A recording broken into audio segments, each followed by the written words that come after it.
Bird freedom day का 11वां स्थापना दिवस रविवार को होटल मैरियट में मनाया गया। होटल मैरियट में एक शाम परिंदों के नाम कवि सम्मेलन का आयोजन किया गया। कार्यक्रम के आयोजक विपिन कुमार जैन और रुचिका जैन ने बताया कि मूक परिंदों की परिंदों से आजादी की आवाज के लिए वर्ष 2014 से सितंबर माह के दूसरे रविवार को शुरू हुए बर्ड फ्रीडम डे अभियान के इस साल 11 वर्ष पूर्ण हो रहे हैं। परिंदों की पिंजरों से आजादी की आवाज को जन जन तक पहुंचाने के लिए एक शाम परिंदों के नाम भव्य कवि सम्मेलन का आयोजन में मुख्य अतिथि के रूप में महाभारत के अर्जुन यानी फिरोज खान मौजूद रहे। फिरोज खान ने कहा कि इस कार्यक्रम में शामिल होकर गर्व का अनुभव हो रहा है।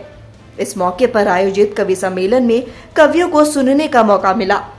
उन्होंने कहा 11 साल पहले शुरू हुआ यह अभियान आज अंतर्राष्ट्रीय स्तर पर पहुंच चुका है। उन्होंने इस मौके पर अपने फिल्मी जीवन पर चर्चा की।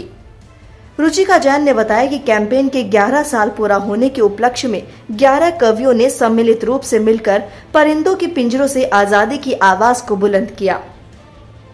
आवाज बर्ड फ्रीडम डे अब विश्व स्तर पर भी मनाया जा रहा है और गत वर्ष अमेरिका के शहर शिकागो से इसकी शुरुआत विश्व स्तर पर हो चुकी है। बर्ड फ्रीडम डे विषय पर चित्रकला प्रदर्शनी का आयोजन भी किया गया।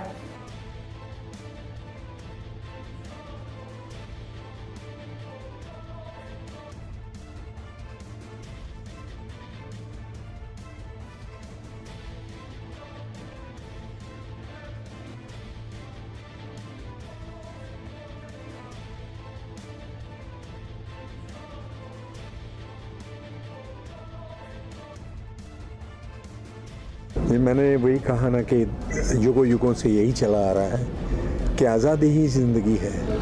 आज आप हो गए, मैं हो गया हूँ, हमारा देश आज़ाद है तो हम बड़े खुशनुमाई से ज़िंदगी जीते हैं। अगर यही चीज़ हमको इससे बेटर मिलता था ब्रिटिश के राज में, लेकिन वो आज़ादी नहीं थी, हर जगह पर एक बंदिश थी। सिमिलरली वो तरीके से भगवान ने जब ये सृष्टि की रचना की थी तो उसने हर एक चीज़ का इम्पोर्टेंस दिया था, पेड़ पौधे, चिड़िया, जानवर, सबका। हमें क्या हक बनता है कि हम उनकी आज़ादी को पकड़ लें, उनकी आज़ादी छीन कर हम उनकी ज़िंदगी उस पिंजरे में, वो 3x2 के पिंजरे में उसकी ज़िंदगी कट जाती है।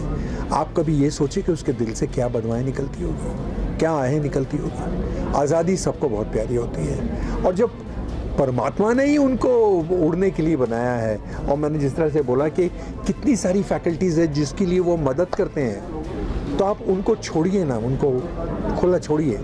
वो जितना खुला छोड़ेंगे उतना वो तुम्हारे लिए दुआएं करेंगे और भगवान भी खुश होगा, आप भी खुश होगे, आपके बच्चे भी खुश होंगे। सबसे पहले तो मैं सभी को प्रणाम करना चाहूँगा।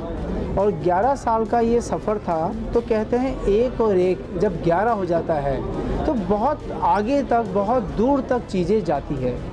जैसा आपने मुझसे पूछा कि वर्ष 2014 में एक बीज यानी एक मन में विचार आया, तो सतत और अनवरत हम प्रयास करेंगे किसी भी कार्य के लिए तो वो धीरे धीरे शैने आगे बढ़ता है। देखिए, समुद्र भी जब वाष्प बन के ऊपर उड़ता है तो बादल बनता है, पर वो बादलों को सफ़र बहुत लंबा तय करना होता है। तो कहीं पे वो बरसते हैं, कहीं पे वो गरजते हैं, पर अपना सफ़र तय करते हैं, क्योंकि उनको धरती के हर कोने कोने तक पानी लेके जाना है। तो हमारा भी ये प्रयास है, हमारा ये सतत और अनवरत प्रयत्न है कि पंछियों की पिंजरों से आज़ादी की जो आवाज़ है, इसे हम सतत और अनवरत बोलें। और रोज़ भी नहीं कर सकते तो कम से कम साल में एक दिन तो फोकस मैनर में बर्ड फ्रीडम डे के रूप में, क्योंकि बच्चे mother's day, father's day, Valentine day के रूप में समझते हैं, इसलिए डे दिवस के रूप में इस चीज़ को, बात को रखी जाए लोगों के मध्य, ताकि जो पंछी पिंजरों में बंद हैं वो स्वतंत्र, उन्मुक्त होकर इस आसमान में अपनी उड़ान भर सकें और प्रकृति के द्वारा दिए गए कार्यों को कर सकें।